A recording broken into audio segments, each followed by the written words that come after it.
Hey, welcome back to another video. I'm Ivan Calderon, and today we're doing a beat breakdown.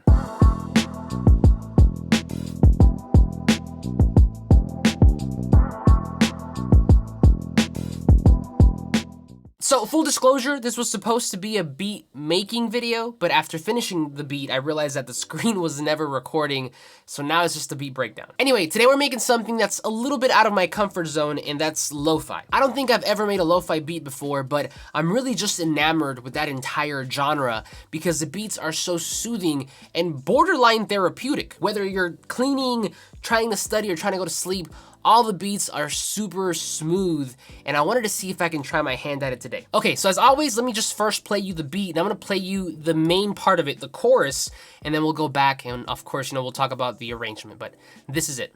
Woo!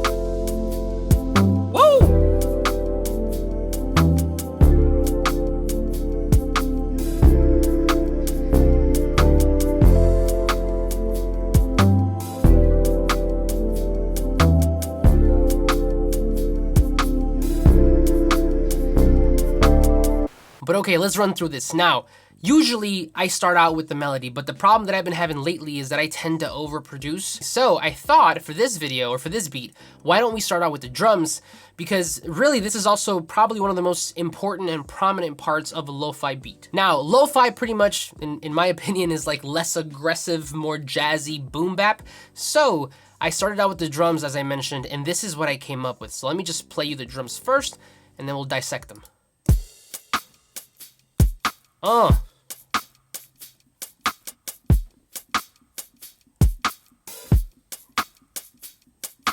Now, the key to these drums is that none of them are quantized, and that is very, very important. See, when it comes to beats like this, and even though I've never made one before, I understand the importance of like that natural groove, and you only get that if you don't quantize your drums. So then I really started with a kick, a snare, and a close hat, and they sound like this.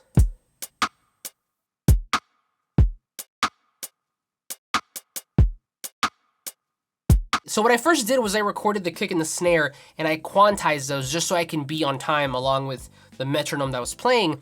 But the hi-hat, I played it by hand.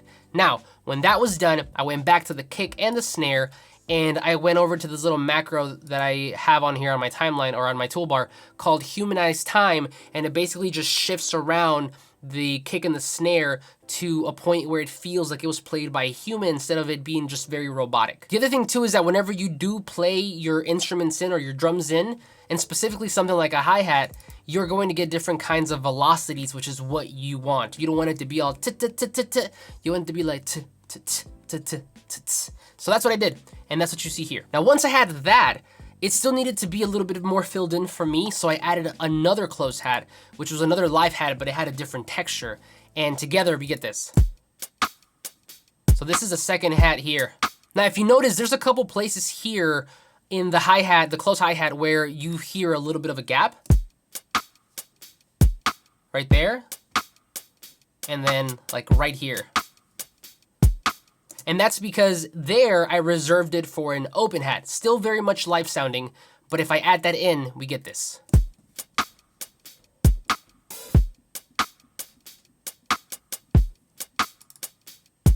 From there, the last two things that I added was just a crash and then a shaker loop that I recorded myself using this little thing here. It's just a cheap little shaker from Guitar Center. And then we get the drums.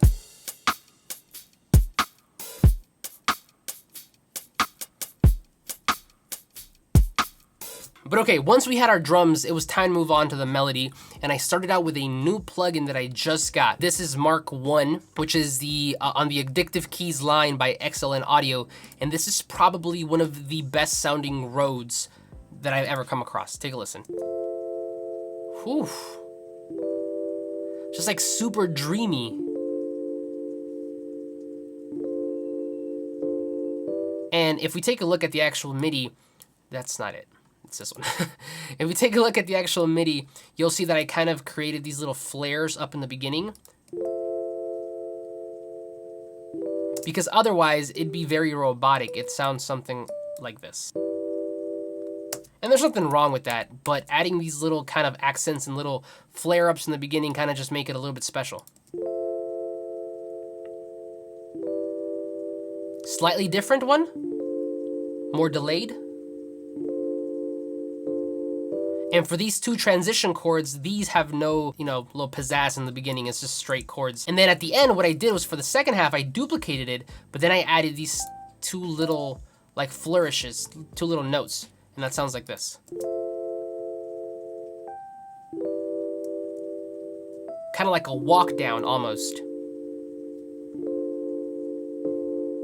Now, to make this sound more lo-fi, the first thing that I did was I cut off some of the low end here, but then I added one of my new favorite plugins, and I literally just bought this not too long ago, but it's called Cassette by Waves Theory. Now, if you're a fan of lo-fi or just the cassette tape era, you're gonna love this plugin. It's not even that expensive, it's like 60 bucks, but it sounds so good. I had the privilege of very briefly living through the cassette era when I was younger.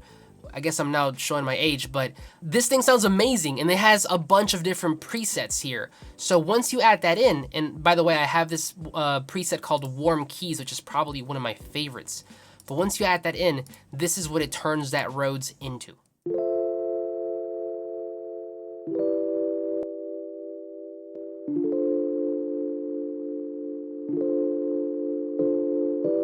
To complete the transformation for a full lo-fi effect, I added some RC20, which is another plugin that I just recently got. And then I had it on the Vinyl 1 preset and turned down the magnitude down to about 50% because it sounded good. I wanted that vinyl effect, but I didn't want too much of it. So we got this.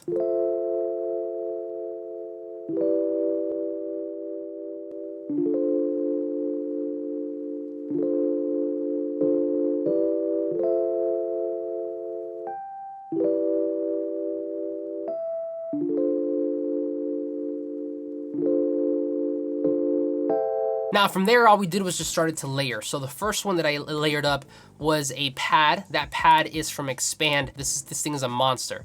But I got this pad and together we get this.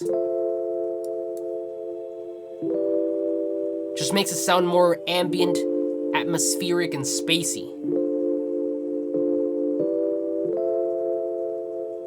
Now again, for this, all I did was I brought down the MIDI from the Rhodes, but instead of having those little flourishes in the beginning, these are just straight quantized chords. By the way, I forgot to talk about this, but when it came to recording the chords, all I basically did was I played seventh chords. So if you don't know what that is, a chord, usually most chords, they're made up of 3 notes. The root note, the 3rd note, and the 5th note of the scale. So da-da-da.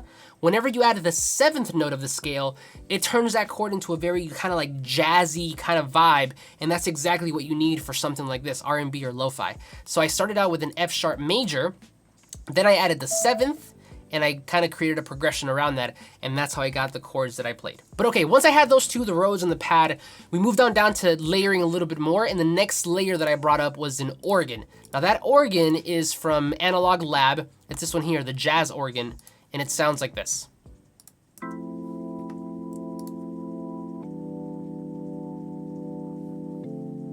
Now, the organ, the Rhodes, and the pad, they're all what I call like the, I guess, sustain ambient instruments. They kind of lay the foundation for everything else. They're playing chords, and together they sound like this.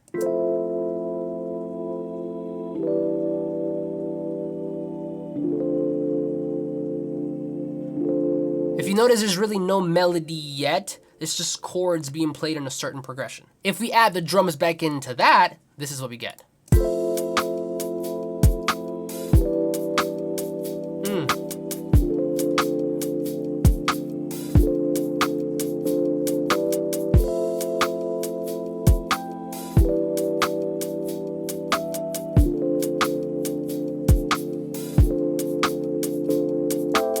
Now, once we had this foundation, we moved on to adding more interesting elements on top of this to make it stand out a little bit more. And one of the first ones that I added was this synth here. I believe this was also from Analog Lab. And basically, it's playing the same chords, but they're shortened, so they can just be more of like a stab, more of like a hit, as opposed to being a sustained instrument. Alone, they sound like this.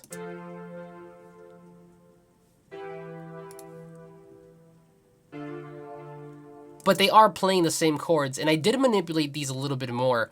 Let me take everything off so you hear the original. Not too far off. Added some EQ to roll off some of the low end. I added a phase mistress, which just adds a very subtle phase effect. very subtle. And then some echo boy, which is some delay at a quarter note.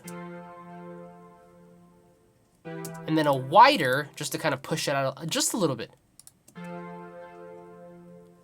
So then if we were to play the instrument so far, this is what we get here.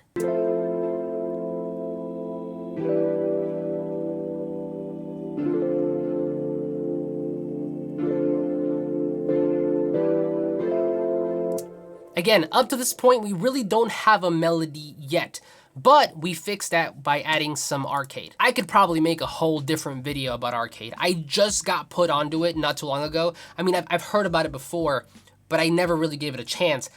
I recently got the trial on this, and this thing, let me tell you, is a cheat code. This thing should be legal of how good it is. But basically, I got this little preset, or from this bank called Distant Voices, and this is what I created with it.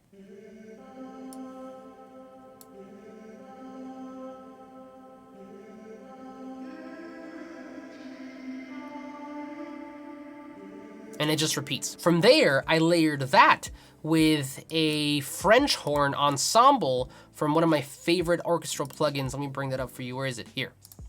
Miroslav Philharmonic.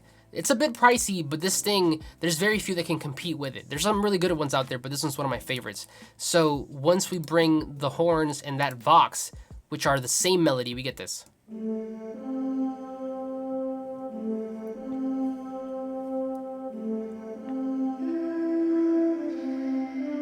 Now on the horns, all I basically did was I just added a little bit of a wider to just make it sound more spread out. And last but not least, of course, we needed some sort of bass. So this is the bass line.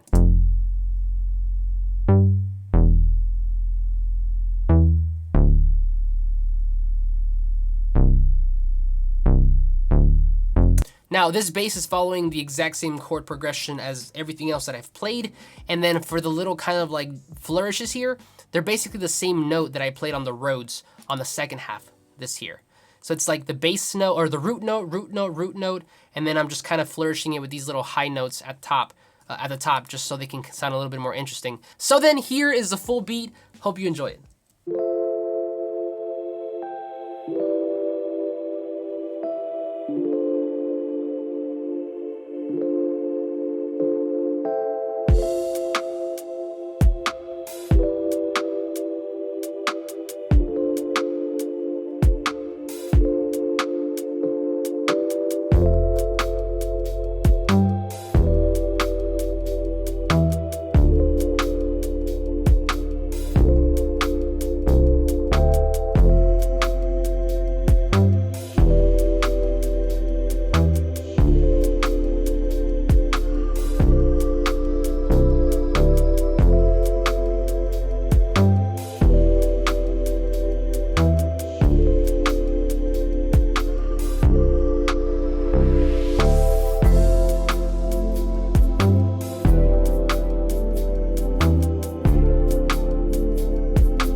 That's it for me. Thank you so much for watching. And as always, like this video if you liked it, subscribe if you're not already.